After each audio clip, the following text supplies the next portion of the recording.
할렐루야, 감사합니다. 오늘은 마가복음 16장, 이제 마가복음 마지막 장이 되겠습니다. 우리가 이제 지난주와 지지난주 이제 계속해서 우리가 예수님의 대속의 죽음의 사건들을 통해서 그 성격들이 무엇을 말하고 있는가라는 사건들을 다루고 있습니다. 오늘은 이제 부활에 대해서 내용을 다루겠는데, 자, 예수님께서 부활하시기 전까지 일어났던 그 상황을 잠깐 한 몇 분만 간추려서 같이 한번 연결시켜 보겠습니다. 예수님께서 여러분들이 이제 잘 아시는 것처럼 십자가에 그분이 못 박히기 전에 먼저 무엇부터 일어납니까? 그렇죠. 공의 법정에 서게 되는 거죠. 공회 및 로마의 법정에 서게 되는 겁니다. 법정에 서게 되고, 그리고 예수님께서 십자가에 달리시게 되고, 그리고 죽으심이죠. 죽으심, 그 다음에 무덤가에 예수님께서 장사되시고, 그죠? 그리고 이제 부활 사건들이 이 속에 연결됩니다. 오늘은 이 내용들이 다뤄지겠죠. 자, 이 내용들이 다뤄지기 전에 먼저 우리가 앞에 한번 봅시다.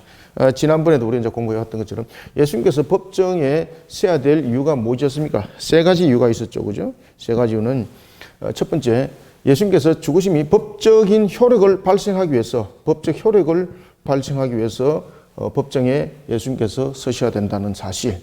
그 다음에 왜냐하면 이제 아담이 법정에서 하나님의 그 법정에서 그 죄에 대한 부분들이 사망의 선포가 되는 것이죠.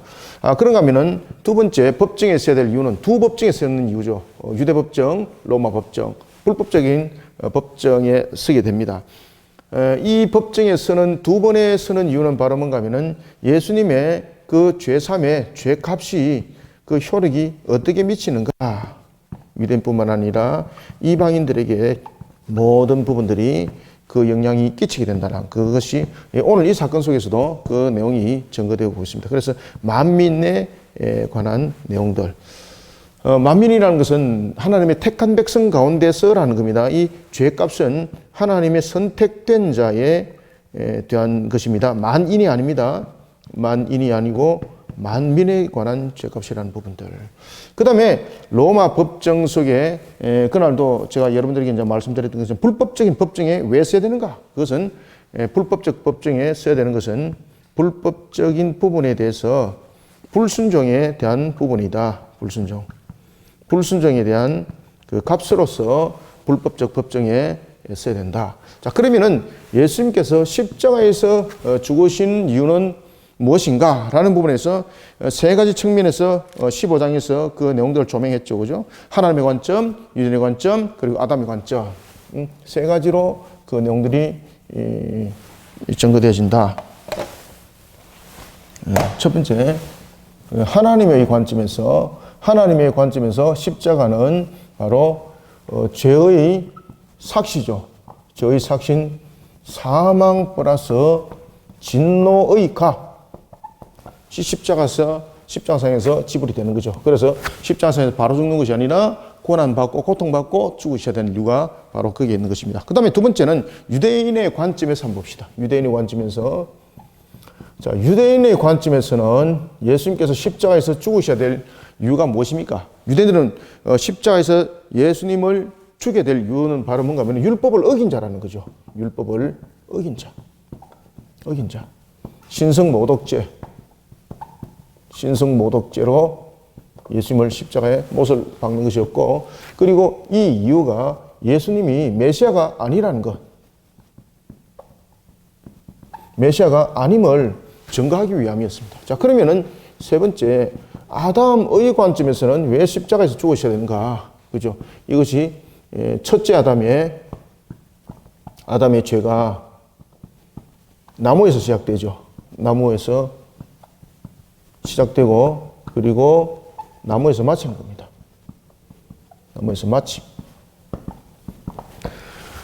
그러면은 예수님께서 죽으심이라는 이 부분들은 십자가에서 죽으심, 이것은 바로 죄의 이 값이라는 부분에 대해서 사망을 말하는데 왜 그러면은 예수님께서 십자가에서 죽으셔야 되는가? 자, 여러분들 여기서 이제 둘째 아담과 첫째 아담의 관계 부분들이 증거되어집니다. 자, 여러분들 죽음이라는 부분들을 두 가지 측면에서 이 내용을 보면은 선택되지 아니한 다시 말하면은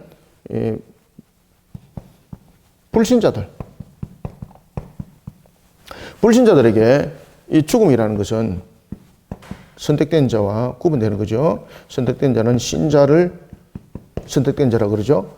불신자들에 대한 죽음은 이것은 죄에 대한 사망의 값입니다. 죄의 값으로서 이것이 영벌에 해당되는 것입니다. 영벌, 영원한 벌에. 그러면 선택된 자는 죽음이 두 가지입니다. 첫 번째는 죄의 값입니다. 이 죄의 값이라는 것은 모든 사람들에게 적용되는 부분들이죠. 죄의 값.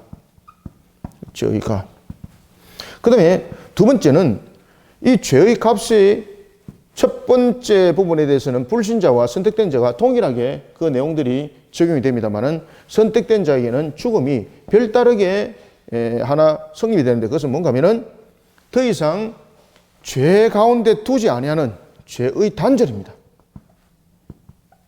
죄의 단절. 저주의 단절. 그래서 택자들에게는 죽음이 바로 죄에 대한 값과 죄의 값과 그리고 하나님의 은혜가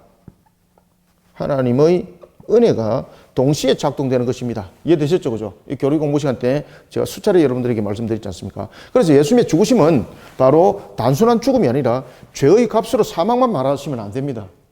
예수님의 죽으심은 불신자에 의해서 죽음이라는 것은 죄의 값으로서 사망으로서 끝나는 겁니다. 영벌에 의한 것이니까. 그렇지만 예수님의 죽으심은 선택된 자를 향한 죄의 단절의 의미를 담고 있기 때문에 저주의 단절과 죄의 단절의 의미를 담고 있기 때문에 이 죽음 상태에 있으면 안 되는 겁니다. 아시겠습니까? 죽음 상태라는 것은 죽음의 상태가 계속된다는 것은 자, 여러분들 참고 잘 하셔야 됩니다. 교리 시간에 공부 많이 했죠, 우리가. 죽음의 상태가 지속된다는 것은 계속된 저주입니다. 계속되는 저주 상태. 계속되는 저주 상태에 놓여 있는 것이 죽음의 상태가 지속되는 겁니다. 이해되셨죠? 그러면은 예수님의 죽으심은 죄에 대해서 분명히 사망의 값이었습니다. 그런데 이 사망의 값은 죄의 값이었습니다. 그럼에도 불구하고 죄의 단절적인 의미를 담고 있습니다. 그렇기 때문에 이 예수님의 죽으심은 죽음 상태가 계속되면 안 됩니다. 죽음 상태가 계속된다는 것은 예수님께서 지속적인 죽음이라는 죄의 값은 지불했을 때 저주 상태는 아직 면하지 못했다는 이야기입니다. 이해되고 있습니까? 죄의 값은 지불했지만은 저주 상태는 계속된다는 이야기입니다. 저주 상태는. 이해되셨죠? 그렇기 때문에 이 죄의 단절이 효력을 발생시키기 위해서는 무엇이 필요합니까? 그렇죠. 부활이 반드시 필요합니다. 부활이. 그래서 이 부활이라는 것은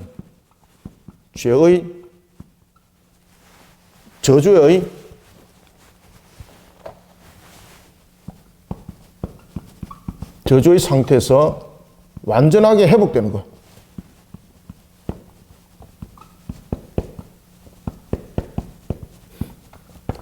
회복되는 것을 부활이라고 말하는 겁니다. 그렇기 때문에 예수님께서는 무덤가에 이 머물른 이 장사가 계속되어진 저주 상태입니다. 이게 죄의 값으로 사망은 이루어졌으되 아직 저주 상태에 있는 겁니다. 무덤가 장사 지낸 것은. 그러면 이 부활은 무엇인가 하면은 이런 저주 상태에서 완전히 회복된 것을 말합니다. 따라서 예수님께서 십자가에서 죽으심은 우리의 죄의 값뿐만 아니라 저주 상태에 놓여 있는 완전한 회복을 우리에게 조명해 주고 있었습니다. 십자가에서. 그러면 이것이 사실적으로 나타나야 되는 거예요. 이 사실적으로 나타난 사건이 바로 부활 사건입니다. 이해되셨습니까? 그래서 이 부활이라는 부분들은 매우 중요한 의미를 담고 있습니다. 특히 이 부활이라는 부분들은 이것은 잠깐 치우겠습니다.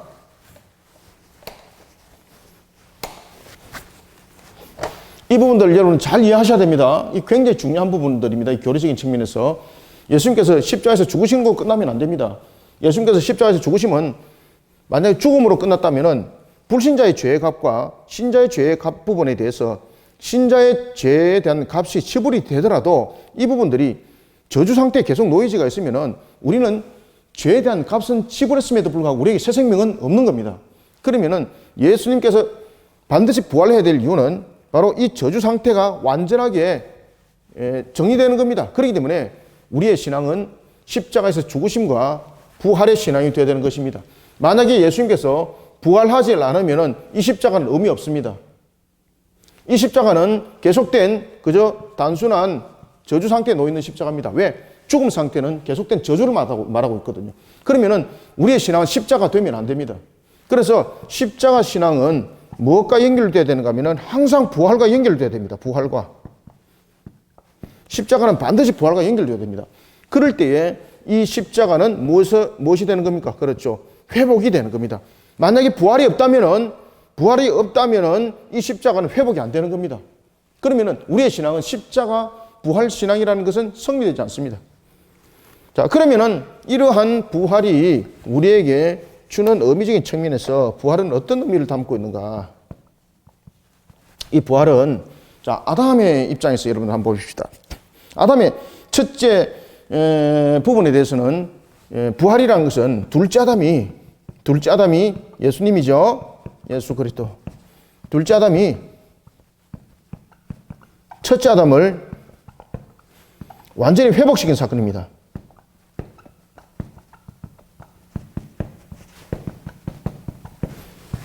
아시겠죠? 여기에서 구원이 나오는 겁니다. 여기서 구원이. 십자가에서만이 구원이 안 나옵니다.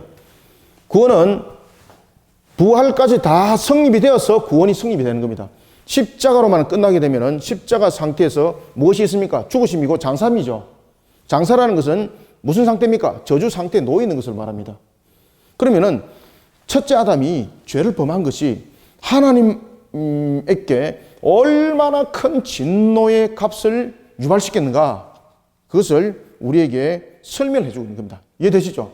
그래서 예수님께서 죽으신 지 3일 만에 부활하신 이유는 무엇입니까? 3일 만에 부활하신 것은 하나님의 진노가 아담이 일으켰던 그 죄가 하나님의 진노를 얼마나 격발시켰는지를 설명하는 겁니다.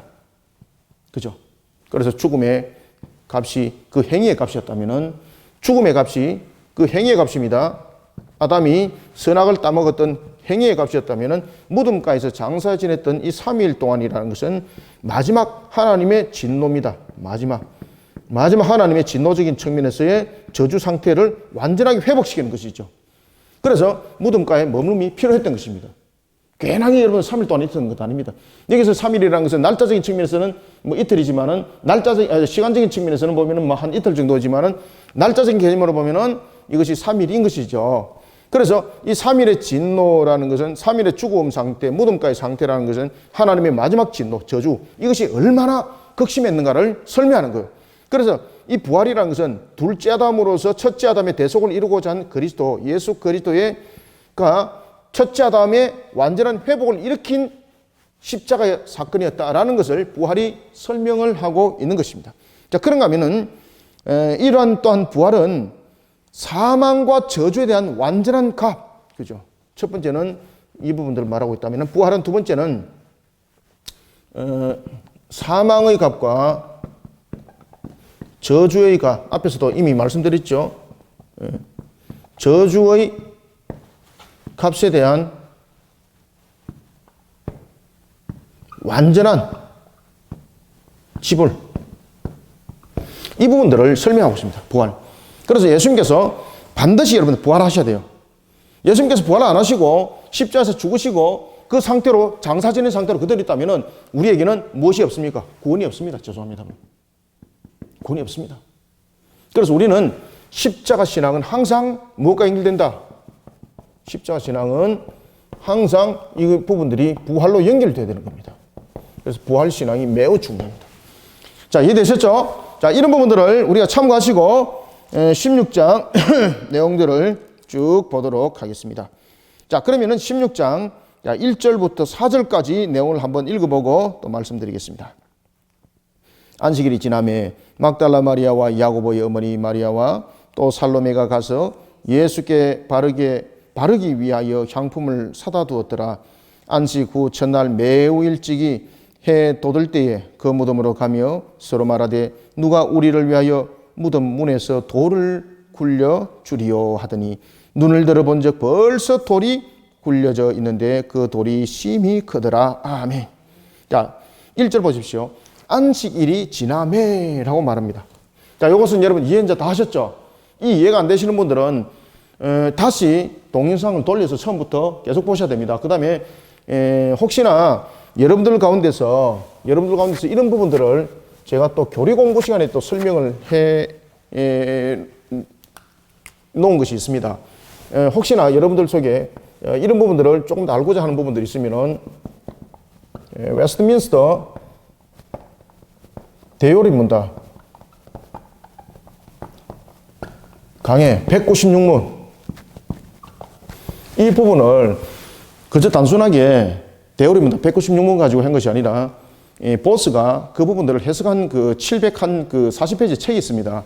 그 책들을 제가 1페이지부터 처음 다 다뤘습니다. 59강을 통해서 다룬 내용들이 있습니다. 이런 부분들은 제가 공개적인 밴드를 하지 않고 비공개 밴드를 사용했습니다. 비공개 밴드에 신청하신 분만 이 부분들을 열어드립니다. 그래서 이 부분들은 유튜브로 제가 그 동영상 59강을 다 촬영을 했습니다. 그럼에도 불구하고 이제 공개하지 않는 것은 여러 가지 이제 이유가 이제 있어서 공개하지 않았는데 이런 부분에서 이제 공부를 하실 분들은 우리 교회로 여러분들 연락해 주시면은 우리 그 교회 783-051 783-9191 일로 연결해 주시든지 아니면 우리 교회 홈페이지 들어오셔가지고 신청하시면 됩니다. 신청하시면은 우리 교육자들이 보고 공개 밴드를 열어주십니다. 오픈해 주시고 초청합니다. 그러면 여러분들이 들어오셔서 무료로 공부하시면 됩니다. 아시겠죠? 그죠? 이것은 이제 학교 교육과 이제 관계가 있어서 그 비공개로 지금 해놨습니다. 그래서 여러분들이 들어오시면은 방금 이 말씀드렸던 이런 부분들 대어리 문답에서 설명을 해주고 있습니다. 자, 그것을 참고해 주시고요. 자, 앞에 제가 이제 이 부분들을 잠깐 이제 설명하는 것은 이런 부분들의 이해가 처음에 듣는 분들은 잘 이해가 되지 않습니다. 그렇지만 대어리 문답이라는 이런 부분들을 보시는 분들은 이해가 할 수 있습니다.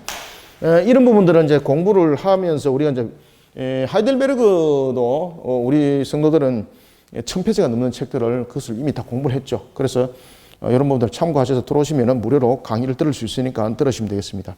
자, 먼저 1절 한번 봅시다. 안식일이 지나매.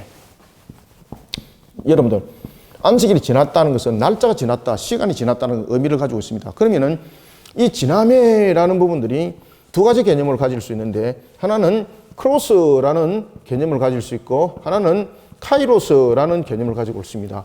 크로스라는 개념은 자연적 흐름, 자연적 시간의 흐름. 그래서 이 지났다는 것은 자연적 시간의 흐름으로 볼 것인가, 이 카이로스라는 것은 특정한 시간, 시점, 이 부분들을 카이로스라 그러거든요. 그러면은 오늘 1절에서 나타나고 있는 것은 안식일의 지나매라는 것은 그저 자연적 시간의 흐름 속에서 크로스적인 관점에서 지나매를 봐야 되는가, 카이로스 관점에서 봐야 되는가에 따라서 해석이 달라집니다. 이 본문은 크로스로 보시면 안 됩니다. 크로노스, 죄송합니다. 크로스가 아니고 크로노스입니다.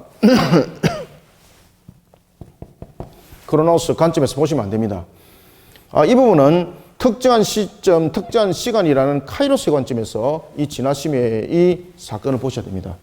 그러면은 여기서 지나심이라는 것은 단순한 시간이 아니라 어떤 한 사건과 연결이 되어 있다는 겁니다. 누가? 막달라 마리아와 그리고 야고보의 어머니 마리아와 살로메가 지금 움직이고 있는 것이 지금 어떤 특정한 사건과 연결이 되어 있다는 겁니다.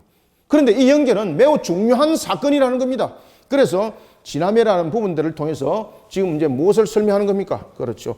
부활의 정인을 설명하는 겁니다. 부활의 정인. 그렇기 때문에 특정한 시간, 특정한 시점에 그들이 움직였다는 겁니다. 이해되시죠? 그죠? 부활의 정인적인 측면에서 이 지금 사건, 시간은 다뤄지고 있다는 것입니다.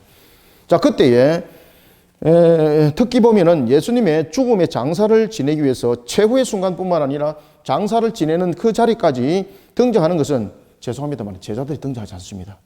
여인들이 등장합니다. 이 여인들이 등장할 때 특히 막달라 마리아가 먼저 조명되어지고 그리고 막달라 마리아가 부활의 주님을 만나게 되는 이유가 있습니다. 그것은 뒤에서 제가 설명을 드리고요. 지금은 본문에 일단 충실해서 말씀드리겠습니다. 이제 지남회라는 시간 아시겠죠? 그래서 지남회 무엇을 장사를 지내기 위해서 무덤가로 갔다는 거죠. 그들은 예수님이 어디에 장사됐는지를 블레포 아주 집중적으로 세밀하게 관찰을 하고 갔다는 거죠. 그때 그들에게 근심과 염려가 있었습니다. 뭔가 하면은 그 장소는 안다는 거죠. 예수님께서 어디에 매장되어 있는지 자신들은 눈으로 다 확인했습니다. 그래서 지금 그 장소로 가고 있습니다. 지남회, 안식이 지남회. 그때 그들 마음속에 염려와 근심이 있었습니다. 어떤 염려와 근심이 있었는가 하면은 그 큰 돌을 어떻게 우리의 힘으로 옮길 수 있을까라는 고민이었습니다. 여러분들, 그 당시에 무덤가는 매장이 있었고 그 다음에 이런 굴을 파서 매장을 하는 것이 있었습니다. 땅의 매장은 객들이라든지 종들이 평토장이었고 그리고 또한 어떤 언약적 관점 속에서 이런 부분들을 묘를 팔 때는 굴을 이렇게 팠습니다. 그래서 가족장을 이렇게 했죠. 그것이 천국 개념과 함께 연결되어 있던 것입니다. 그러면 그 무덤 속에 도굴꾼들이 나타날 수 있는 거죠. 그 특히 이제 그 시체를 감쌌던 어떤 고급 이런 천이라든지 안 그러면 그에 관계되었던 어떤 그 물건들이 그 매장지에 같이 함께 안치가 되는 거죠. 그러면 그 도굴꾼들이 그것을 훔치려고 얼마나 호시탐탐 노리겠습니까? 그러면은 무덤가를 막는 돌이 단순해서는 안 되는 거죠. 사람의 인위적인 힘에 의해서 그저 단순한 사람의 인위적인 힘에 의해서 열리는 문이 아니 되도록 큰 돌로 막아야 되는 거죠. 그죠? 그 큰 돌을 여인들이 어떻게 옮길 수 있냐 말이에요. 자신들의 여인들 3명의 힘으로는 도저히 옮길 수 없다는 것이 이미 이들 속에 계산이 되었던 것입니다. 그러면서 근심 염려하면서 옵니다. 그때 근심 염려하면서 올 때에 2절 보십시오. 그때 안식일 후 첫날 매우 일찍이 해돋을 때였더라. 그 무덤으로 가고 있더라. 그러면서 서로 말하더라. 무슨 말을? 저 돌을 누가 굴려주리요? 우리 3명의 여자들의 힘으로서는 안 된다는 이야기입니다. 그죠? 지금 여기서 보면 막달라 마리아와 야고보의 어머니 마리아, 살로메, 지금 세 여인이 등장하고 있지 않습니까? 이 여인들의 세 여인의 힘으로서는 이것을 열 수 없다는 겁니다. 그런데 이 속에서 무엇이 연결되고 있는가 하면은 해돋는이라는 부분들이 연결되고 있습니다. 이 부분들이 지남에 해돋는, 그 다음에 근심 염려하더라. 그죠? 염려. 자, 우리가 세상의 염려가 아니라 주님의 일들을 위한 염려 속에 세상의 염려와 다른 부분들이 있습니다.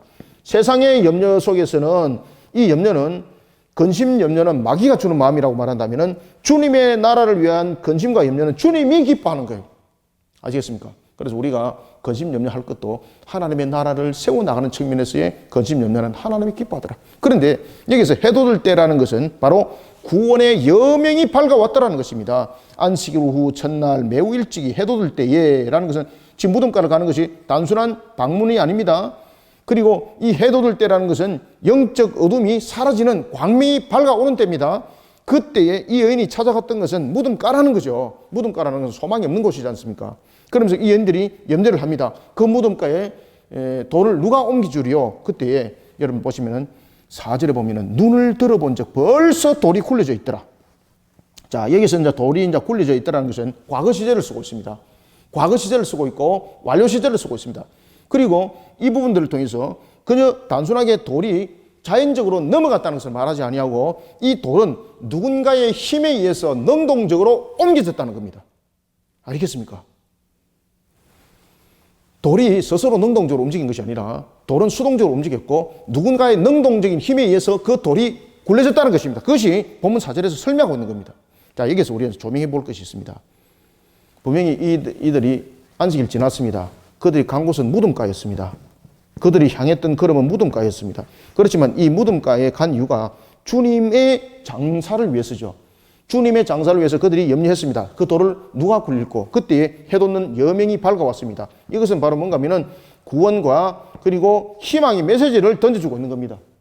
한편에서는 우리가 주님이 죽으심이 그저 단순한 죽음이 아니라 부활을 앞두고 있는 구원의 여명이 밝아왔다는 뜻이고, 그리고 또 하나는 이 여인들이 무덤가를 찾아가고 있을 때 해돋는이라는 것은 소망과 희망을 통한 그들의 염려를 회복시키는 장면이 이 속에 함께 연결되고 있는 겁니다. 아시겠죠? 그래서 우리는 세상에 염려 속에 살아가지 말고 주님의 나라를 위해서 염려하고 근심하며 살아갈 때에 오늘 본문에 나타나고 있는 것처럼 주님을 바라볼 때에 자신의 문제가 이미 해결되어짐을 이미 우리는 믿어라. 이 믿음을 함께 조명해주고 있다는 사실입니다. 자, 그리고 이제 무덤가에 갔습니다. 5절부터 7절까지 한번 8절까지 보겠습니다.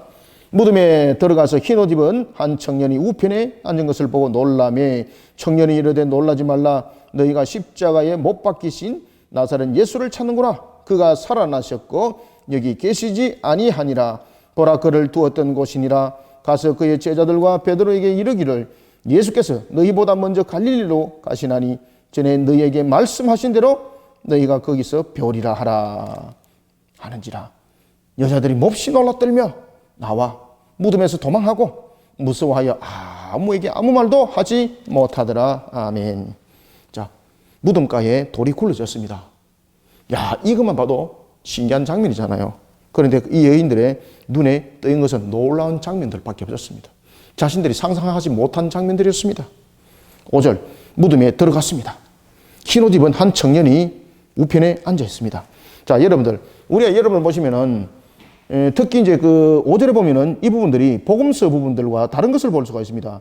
그 누가복음에서 나타나고 있는 부분들을 보면은 분명히 여기에 대해서 누가복음과 마태복음, 마가복음이 틀린 것을 이야기를 하고 있는데 누가복음에서는 보면은 여기에 대한 분명한 것을 증거를 하고 있습니다. 마태복음과 마가복음에서는 한 명에 대해서 지금 정인을 천사에 대해서 이야기를 하고 있죠. 그렇지만은 누가복음에서는 이 부분들을 둘을 이야기를 하고 있는 겁니다. 그런데 이 부분들이 왜 마가복음과 마태복음이 갔는데 누가복음이 그 내용들이 다른가라고 말한다면은 마태복음과 그리고 마가복음은 이 천사의 행위를 집중적으로 조명하면서 한 천사만 조명하고 있는 겁니다. 아시겠죠? 그죠? 그래서 다른 내용이 아닙니다.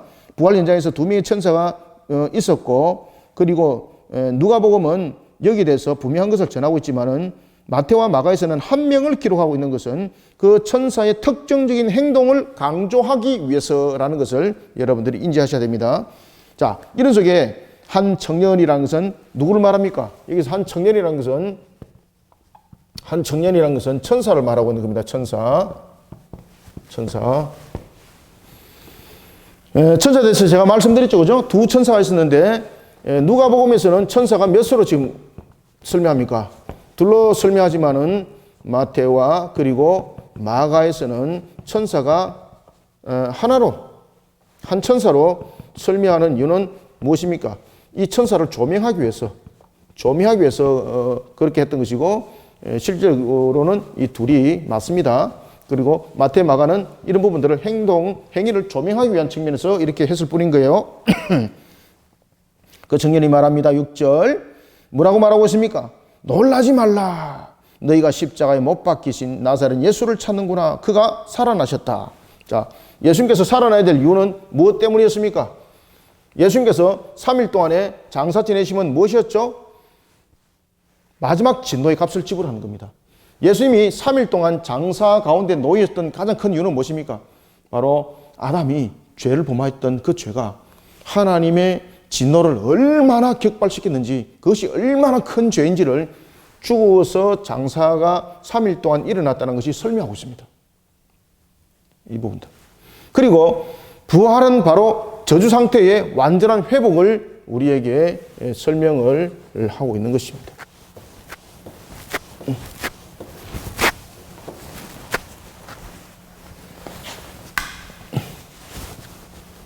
자, 봅시다. 그래서 한 청년이 이르되 놀라지 말라. 너희가 십자가 못 박히신 나사렛 예수를 찾는구나. 그가 살아나셨고 여기 계시지 아니하니라. 보라 그를 두었던 곳이니라. 십자가에서 못 박힌 예수. 유대인들은 예수를 십자가에 못을 박았습니다. 그렇지만은 그 십자가에 못을 박혔던 그 모습은 그것으로 모든 것이 끝난 것이 아니라 부활이라는 것으로서 우리에게 응답을 줬다는 겁니다. 그러면은 이 속에서 누가 패배자고 누가 승리자인가? 그죠? 누가 패배자입니까? 눈으로 볼 때는 누가 패자고 누가 승자였습니까? 눈으로 볼 때는 유대인들이 이겼습니다. 그죠? 종교 지도자들이 이겼습니다. 그런데 이들이 패자라는 겁니다. 이 부활이 이것을 설명합니다. 부활이. 그러면은 누가 성자인가? 우리의 죄를 대속하신 예수님. 그리고 여기서 유대인들을, 종교 지도자들을 누가 움직였습니까? 그렇죠. 마귀가 패자라는 것을 부활은 설명하고 있다. 그리고 부활은 앞에서도 말씀드렸던 것처럼 저주의 상태에서 완전한 회복을 말하고 있다는 것입니다. 자, 이런 부활의 장면을 천사가 증거해주고 있는 겁니다. 그리고 천사가 이렇게 말합니다. 가서 그의 제자들과 베드로에게, 그죠? 여러분들, 그의 제자들과라는 것은 예수님을 따르던 제자들은 사도들은 좀 구별이 됩니다. 제자들은 예수님을 따르던 전체 모든 사람들 말하고 있고, 이 사도들은 예수님을 따르던 모든 사람들 중에 12명. 그래서 제자들은 500명의 무리들이 있었고, 120명의 무리들이 있었고, 70명의 무리들이 있었고, 그죠? 12이 있었던 거죠. 이런 부분들. 그래서 12이가 사도고, 70명의 무리, 120명의 무리, 500명의 무리, 이 부분들은 제자들이라고 말을 한 겁니다. 제자들과 베드로에게 라고 말하고 있습니다. 그래서 여기서 제자들 가운데서는 누가 또 있었습니까? 이제 뒤에서 이제 그 내용이 나타납니다만, 이 제자들 가운데서는 엠마오로 가던 두 제자가 있었죠. 엠마오로.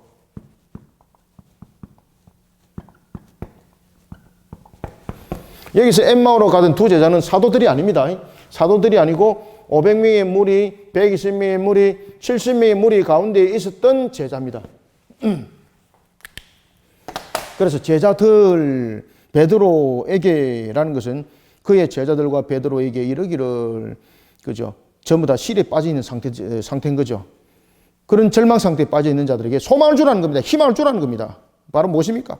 부활하셨다는 사실. 그리고 말씀하신 대로 갈릴리에 먼저가 계실 것이다 라는 것입니다. 7절. 가서 그의 제자들과 베드로에게 이르기를 예수께서 너희보다 먼저 갈릴리로 가시나니 전에 너희에게 말씀하신 대로 너희가 거기서 배우리라 하라 하는지라. 아멘. 그래서 예수님에 대한 부활에 대한 부분들, 예수님을 배반한 제자들이지만은 그럼에도 불구하고 예수님은 어떤 분입니까? 그렇죠. 제자들을 받아 쓰겠다는 겁니다. 무엇으로? 부활의 증인으로. 부활의 증인으로 예수님께서 제자들을 동참시키고 그것을 허락하셨다는 이야기입니다. 그리고 예수님께서 갈릴리로 먼저 가실 것이라는 것은 바로 여러분들이 잘 아시는 것처럼 이사야 9장 1절과 2절의 말씀의 성취죠. 그죠?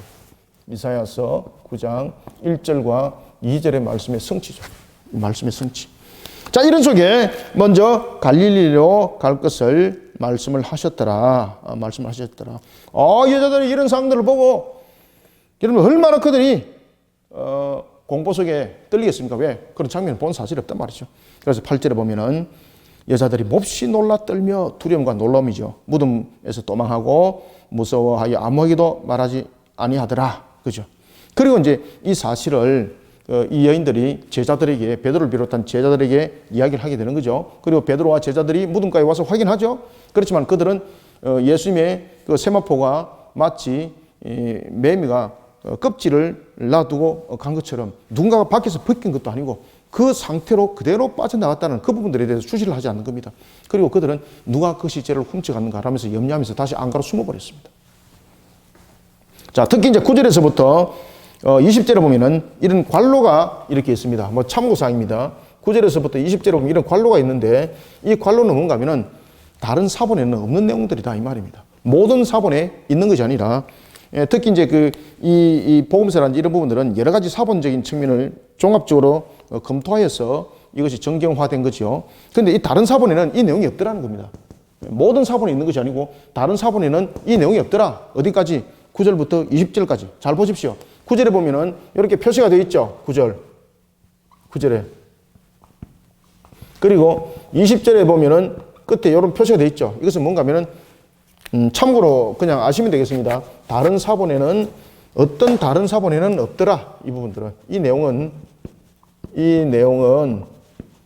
어떤 다른 사본에는 없는 내용입니다. 이 말입니다. 이 말. 그렇지만은 이 부분들이 사람이 인위적으로 기록했는가? 그것도 아니라는 거죠. 그죠? 그래서 참고하시라는 겁니다. 자, 9절부터 11절까지 한번 읽어보고 말씀드립니다.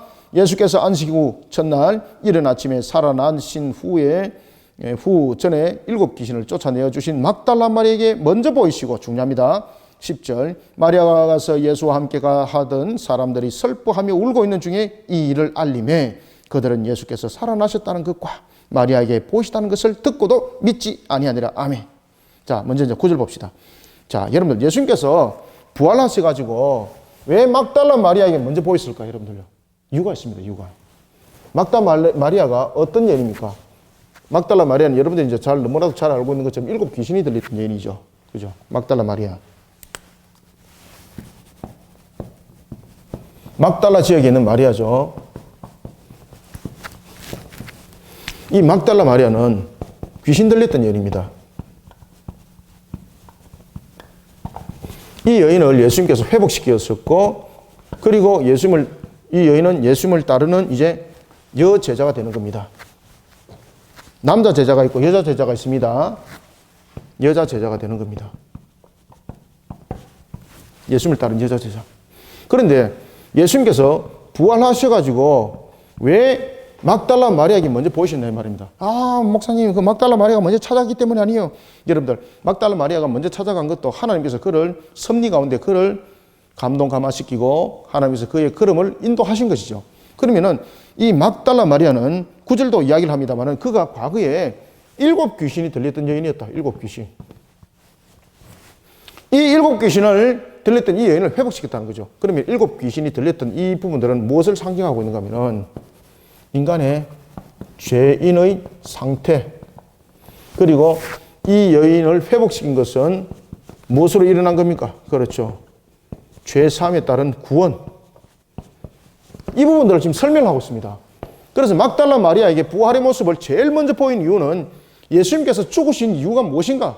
그 다음에 예수님께서 부활하신 것이 무엇인가? 라는 것을 설명합니다. 간접적으로. 막달라 마리아를 통해서 우리의 죄인에 대한 상태를, 우리의 완전한 죄사함을 이루는 측면에서의 그 부활을 예수님께서 막달라 마리아에게 지금 보여주는 거예요. 이해되시죠? 그죠?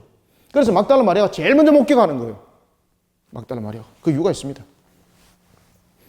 이와 같이 막달라 마리아에게 제일 먼저 보인 이유는 이와 같이 구원과 관련이 있는 겁니다.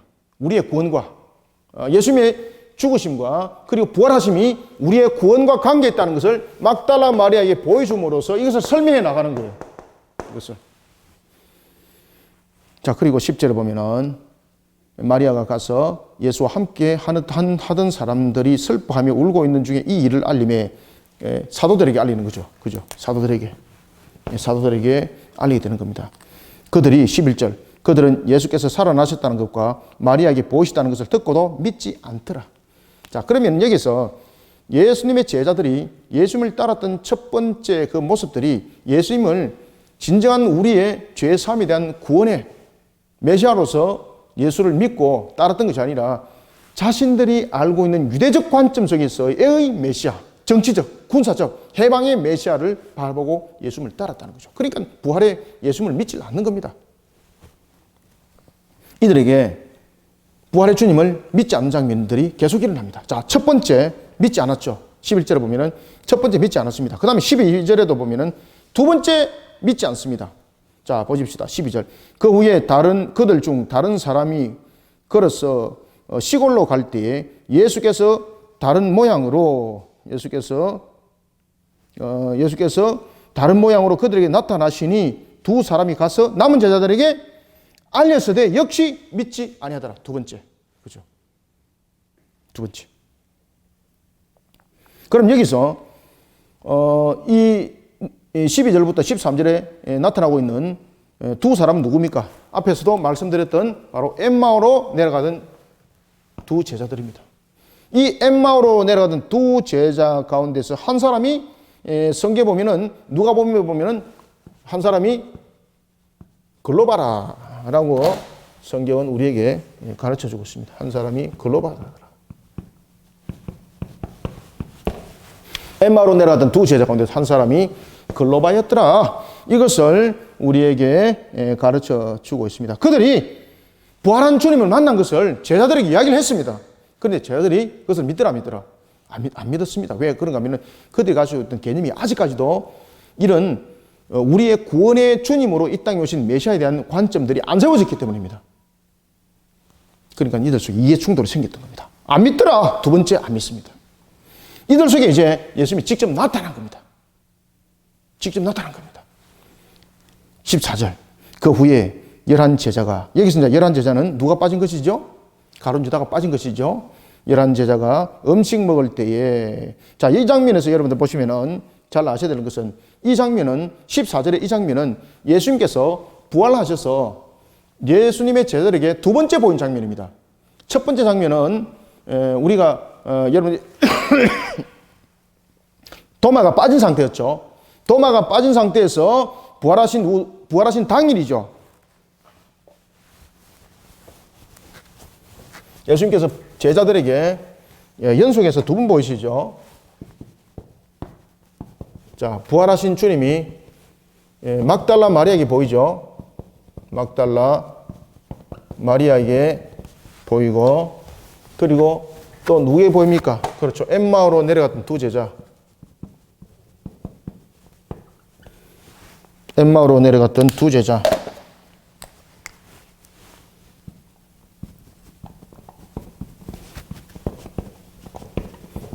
두 제자. 이 속에서 한 명이 누구라 그랬습니까? 그렇죠. 글로바라. 이 중에 한 명입니다. 누가복음이 그 이야기를 하고 있습니다. 자, 그 이후에 예수님께서 제자들에게 나타납니다. 여기에서 제자들은 사도들이죠. 사도들. 여기에서 사도들에게 나타날 때에 여기서 누가 빠졌을까요? 그렇죠. 도마가 빠졌습니다. 도마가 빠진 상태. 도마가 무슨 일인지 밖에 벌벌 갔던 거죠. 이때에 제자들에게 보였던 이 부분들은 부활 당일입니다. 부활 당일. 그래서 이 부분들이 부활 당일날 이렇게 이 부분들이 연결되는 겁니다. 그 이후에 예수님께서 또다시 제자들에게 나타납니다. 제자들에게, 사도들이죠. 이때에 이 제자는 바로 11명 제자입니다. 11명. 누가 함께 포함됐습니까? 도마 포함. 자, 이제 정리가 좀 되십니까? 이때에 예수님께서 지금 이제 본문에 나타났다 이 말입니다. 본문에. 바로 본문 내용이 그 내용입니다. 12절이 이 내용을 말하고 있습니다. 12절. 13절입니까? 오케이. 14절이네요. 예, 죄송합니다. 예, 14절입니다. 14절. 14절. 이후에 11제자가 음식 먹을 때에 예수께서 그들에게 나타나사 그들의 믿음 없는 것과 마음이 완악하는 것을 꾸짖었으니 이들의 믿음이 없다. 마음이 완악하다는 것은 유대적 관점입니다. 유대적 관점에 사로잡힌 그 사고를 꾸짖는 겁니다. 메시아에 대한 그 관점들을 꾸짖었으니 이는 자기가 살아난 것을 본 자들의 말을 믿지 아니함이르라. 아멘. 그리고 또한 15절 또 이르시되 너희는 온 천하에 다니며 만민에게 복음을 전파하라. 자, 복음의 대상자가 지금 누굽니까? 앞에서 제가 말씀드렸죠. 그죠? 만인이 아니라 누굽니까? 만민. 자, 만인과 만민의 차이점. 만인이라는 것은 모든 사람이 구원입니다. 모든 사람의 구원. 그 다음에 만민이라는 것은 모든 민족 가운데 하나님의 택한 백성이 있다는 뜻입니다. 그래서 우리가 만민이라는 것이 중요한 것입니다. 여기서 말하는 것은 만민에 대한 것을 말하고 있는 겁니다. 온 천하에 다니면서 만민에게 복음을 전파하라. 이제 이유 아시겠죠? 만민이라는 것은 모든 민족입니다. 여기서 만민이라는 것은 유대인만이 아니라는 겁니다. 유대인들은 유대인만의 구원을 말하고 있었습니다. 여기서 만민이라는 것은 유대인뿐만 아니라 모든 민족, 모든 민족 가운데 하나님의 택한 백성이 있다는 겁니다. 모든 사람이 아닙니다. 만민에게 가서 복음을 전파하라. 자, 이런 부분들. 이런 부분들은 아브라함의 언약의 성취죠. 예. 복음의 대상이 유대인 중심이 아니고 만민임을 밝히고 있습니다. 이것은 하나님께서 창세기 때에 창세기에서 이미 아브라함에게 말씀하셨던 그 약속의 재확인 장면입니다. 그죠? 아브라함의 언약의 재확인 장면. 아브라함 언약. 아브라함 언약의 재확인 장면입니다. 이 부분. 16절, 믿고 세례를 받는 자. 자, 세례를 받는 자는 누굽니까? 여기서 세례라는 것은 단순한 머리에다가 물 갖다 붓는 것이 아니고 여기서 믿고 세례받고 믿고라는 것은 회개입니다. 회개. 믿고라는 것은 그 사람의 의지적 측면을 담고 있는 것이 아니라 하나님의 은혜로 주어지는 그 믿음입니다. 여기서 하나님의 은혜로 주어지는 믿음. 그 믿음으로 구원받고 그 다음에 회개함으로 자, 우리가 죄인임을 회개하고 그래서 구원이 이루어진다라는 것을 설명하고 있는 겁니다. 믿고 세례를 받는 사람은 구원을 얻을 것이요 믿지 않는 사람은 심판 대상자죠. 그죠? 여기서 불신자들 이 부분들이 유기된 자들을 설명하고 있습니다. 유기된 자들. 믿지 않는 사람은 정죄를 받으리라. 17절. 믿는 자들에게는 이런 표적이 따르리니 곧 그들이 내 이름으로 귀신을 쫓아내며 새 방언을 말하며 18절. 뱀을 집어 올리며 무슨 독을 마실지라도 해를 받지 아니하며 병든 사람에게 손을 얹은 적 나으리라 하시더라. 아멘. 자, 이게 이제 보면 17절, 18절 가지고 어떤 사람들이 이것을 중심적으로 가지고 우리가 예수를 믿는 사람들은 이런 부분들로서 우리에게 새 방언이 필요하다. 그래서 방언을 하지 않으면은 구원이 아니다. 구원받은 자가 아니다. 라는 것을 증명하는 것이다. 라고 이렇게 가르치는 교단, 엉터리 교단들이 있죠. 그죠? 그런가 하면은, 우리가 예수를, 구원을 받은 자로서 우리가 병든 자들을 치료해야 된다. 여러분들, 여기서 병든 자라는 것은 무엇을 말하고 있습니까? 여기서 무슨 독을 마신들, 무슨 해를 받지 않는들, 병든 사람들이라는 것은 뭔가 하면은 인간의 죄악된 상태를 설명하고 있는 겁니다. 이 부분들이. 이 부분들은 인간의 죄로 인한 상태, 이 상태적인 측면을 설명하는 겁니다. 설명하는 거. 그죠? 죄인이, 우리의 모습들이 어떤 것인가? 이 죄인에서 우리가 이제 구원을 받아서 회복이 이루어질 때에 우리는 이제 더 이상 저주 상태에 없다 이 말입니다. 더 이상 저주 상태에 놓이지 않는다. 저주 상태에 놓이지 않는다. 이해되셨죠? 이 부분들은 더 이상 저주 상태에 놓이지 않는다. 이 글자가 뭐 좀 삐뚤삐뚤해 있었습니다만 더 이상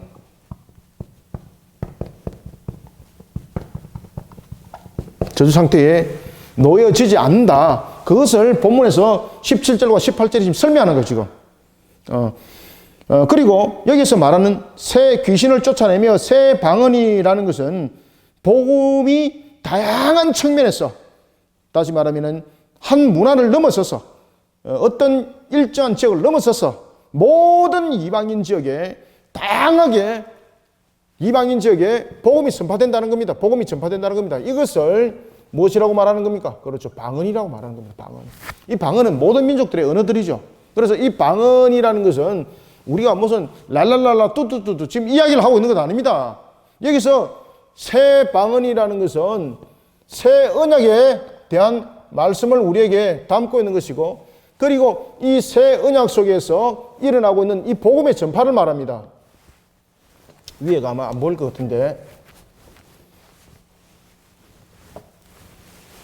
복음의 전파가 어떻게 일어나는가라는 것을 설명합니다. 복음의 전파. 복음의 전파가 각 나라의 언어로 복음이 전파된다는 겁니다. 이 부분들이. 각 나라의 언어로.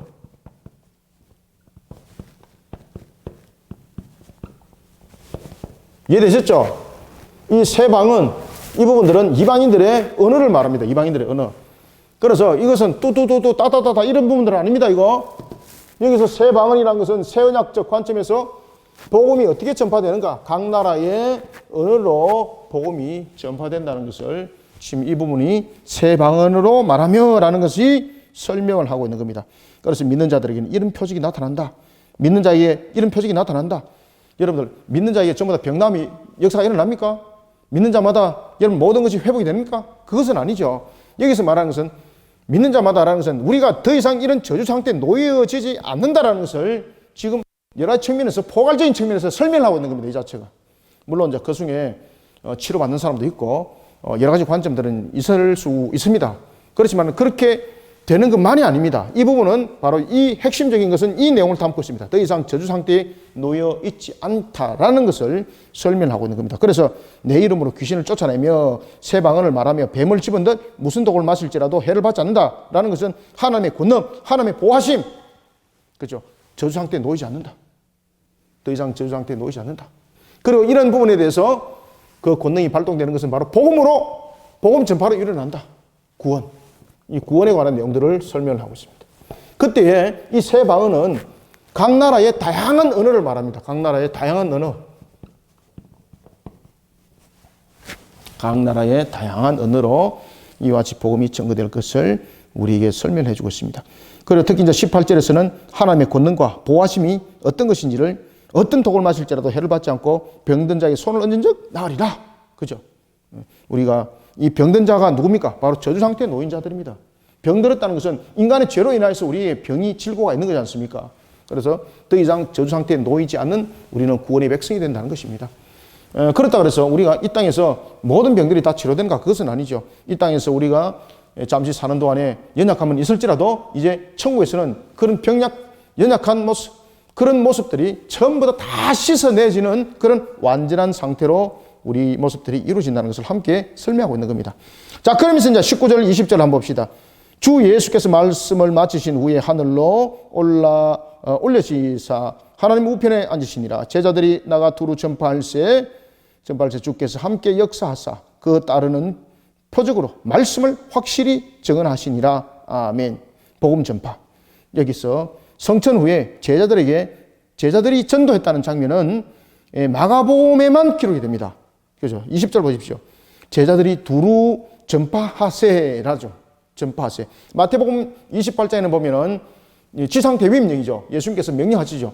너희들이 아버지와 아들과 성령의 이름으로 세례를 주고, 그죠? 가르치고, 이런 부분들이 내가 오는 그날까지 끝까지 감당하라. 라는 부분들로서 말씀드렸다면은 마가복음은 그 성천 후에 제자들이 직접 전도했다라는 내용이 사복음서 가운데에서 유일하게 지금 기록이 되어 있습니다. 사복음서 가운데서. 그래서 제자들이 두루 전파할새 주께서 함께 역사하사 그 따르는 표적으로 말씀을 확실히 전했더라. 아멘. 자, 이런 속에 우리가 마가복음이 마쳐집니다. 자, 이런 속에 우리가 마가복음을 우리가 한번 전체적으로 정리는 우리가 다 되었습니다만은 짧게 우리가 메시아에 관해서 잠깐 한번 봅시다. 자, 마가복음이 증거하고 있는 메시아. 마가복음이 메시아에 대해서 6가지를 증거를 하고 있습니다. 메시아에 대해서 6가지를 증거합니다. 첫 번째는 어떤 부분에 메시아를 증거를 하고 있는가 하면 바로 하나님의 아들. 그죠? 마가복음의 핵심 타이틀이죠. 하나님의 아들 예수 그리스도라. 그죠? 하나님의 아들. 메시아를 하나님의 아들로 증거하고 있고, 그 다음에 두 번째는 메시아 부분에 대해서 회복자로 설명하고 있습니다. 회복자 되시는 메시아. 우리의 회복자 되시는 메시아. 그리고 목자로서의 메시아. 자, 그 다음에 목자로서의 메시아뿐만 아니라 가르치는 데 있어서 랍비로서의 메시아. 그죠? 랍비로서의 메시아. 그 다음에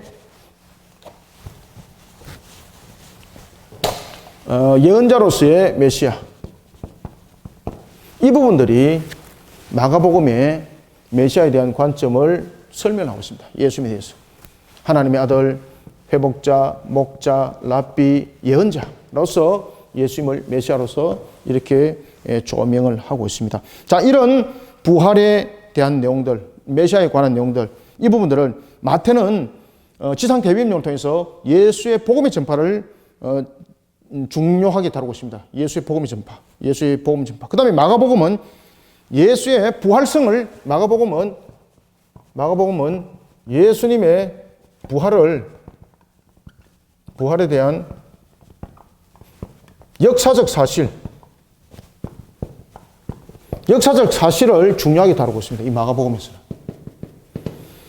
마태복음에서는 예수의 복음 전파의 명령을 중심적으로 두고 있고, 그리고 누가복음은 예수의 죽음과 부활의 필연성, 예수의 죽음과 부활의 필연성을 말하고 있고, 요한복음은 부활의 사실성, 예수의 성천, 그리고 초대교회의 주역이 되었던 베드로가 그 장면 속에서 조명이 되고 있습니다. 그런가 하면은 마가복음은 예수님의 부활에 대한 역사적 사실이 이 속에 조명되어지고 있습니다. 아시겠죠? 그죠? 자, 이런 속에 예수님을 볼 때에 예수님은 귀신들의 영향력으로부터, 질병의 모습으로부터, 종교적 억압으로부터 모든 부분들을 정복하신 바로 회복자였다. 라는 부분들을 함께 우리에게 강조를 하고 있습니다. 자, 지금까지 우리가 이제 마가복음 16장 이렇게 이제 달려왔습니다. 앞에도 제가 여러분들에게 말씀드렸던 것처럼 이런 이제 신학적 부분들, 그 다음에 교리적인 부분에서 잘 이해가 되지 않는 분들은 웨스트민스터 대여리문답 강해, 제가 59강 강의를 한 것이 있습니다. 그 책을 가지고 직접 이렇게 공부를 하면은 한 학기 공부가 될 수 있으니까 따라오시면 매우 여러분들 유익할 것입니다. 많은 신청하셔서 많이 공부하시고요. 그리고 이제 다음 주부터는 누가복음이 계속해서 우리 강의가 이루어지겠습니다. 자, 수고하셨습니다. 지금까지 달려오신 여러분들 감사합니다. 수고하셨습니다.